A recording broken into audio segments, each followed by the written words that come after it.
కరీంనగర్, మెదక్, నిజామాబాద్, ఆదిలాబాద్ నుంచి జాతీయ జనతా పార్టీ బలపరిచిన టీచర్స్ ఎమ్మెల్సీ అభ్యర్థి మల్కా కొమరయ్య విజయ బేరి మోగించారు. ఎమ్మెల్సీ ఎన్నికలను ప్రతిష్టాత్మకంగా తీసుకున్న రాజకీయ పార్టీలు ఎన్నికల ఫలితాలతో కంగుతిన్నారు. టీచర్స్ ఎమ్మెల్సీ ఎన్నికల్లో 2,50,106 మంది ఓటు వేయగా బీజేపీ మద్దతున్న కొమరయ్యకు 12,959 ఓట్లు వచ్చాయి. కొమరయ్య విజయం పట్ల కేంద్ర సహాయ మంత్రి బండి సంజయ్ కుమార్ అభినందించారు.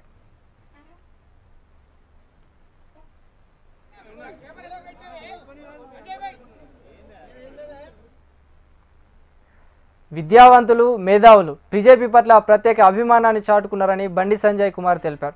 టీచర్ల సమస్యలపై గలం విప్పి పోలీసులు, కేసులు, జైలు పాలైన విషయాన్ని గుర్తు చేసుకున్నారు. ఎమ్మెల్సీ ఎన్నికల్లో బీజేపీకి మద్దతుగా నిలిచిన టీచర్లకు బండి సంజయ్ కుమార్ కృతజ్ఞతలు తెలిపారు. చారిత్రాత్మకమైనటువంటి తీర్పునిచ్చినటువంటి ఉపాధ్యాయులందరూ కూడా భారతీయ జనతా పార్టీ తరఫున, మా కార్యకర్తల తరఫున అందరికీ వందనాలు తెలియజేస్తున్నాం. ఇది మామూలు విజయం కాదు.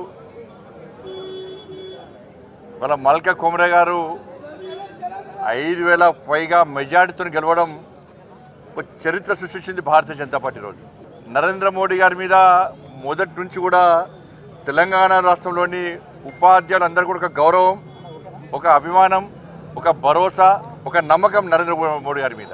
దేశవ్యాప్తంగా కూడా మేధావి వర్గము, ఉపాధ్యాయులందరూ కూడా మోడీ గారి నమ్మకం ఉన్నారు. కాబట్టి మొన్న బడ్జెట్లో 12,70,000 ట్యాక్స్ ఎగ్జామ్షన్ విషయాన్ని ఇలా గుర్తుంచుకున్నటువంటి గౌరవ ఉపాధ్యాయులు ఇలా సరైన తీర్పిచ్చారు.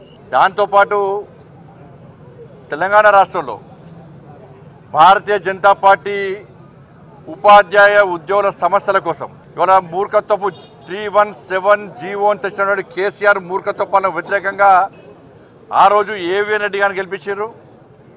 ఈరోజు Karimnagar, Medak, Adilabad, Nizamabad teachers MLC constituency ఎన్నికల్లో 317 జీవోకు వ్యతిరేకంగా భారతీయ జనతా పార్టీ కార్యకర్తలు చేసిన యుద్ధాన్ని గుర్తుంచుకొని, కార్యకర్తలకు గాయమైనటువంటి రక్తం చిందించిన విషయాన్ని గుర్తుంచుకొని, కార్యకర్తల మీద పడ్డ లాఠీ దెబ్బలను గుర్తుంచుకొని, కార్యకర్తల పైన జైలు సందర్భాలను గుర్తుంచుకొని ఇవాళ భారతీయ జనతా పార్టీ అభ్యర్థి అయినటువంటి కొమరయ్య గారికి భారీ మెజార్టీ అందించడం జరిగింది.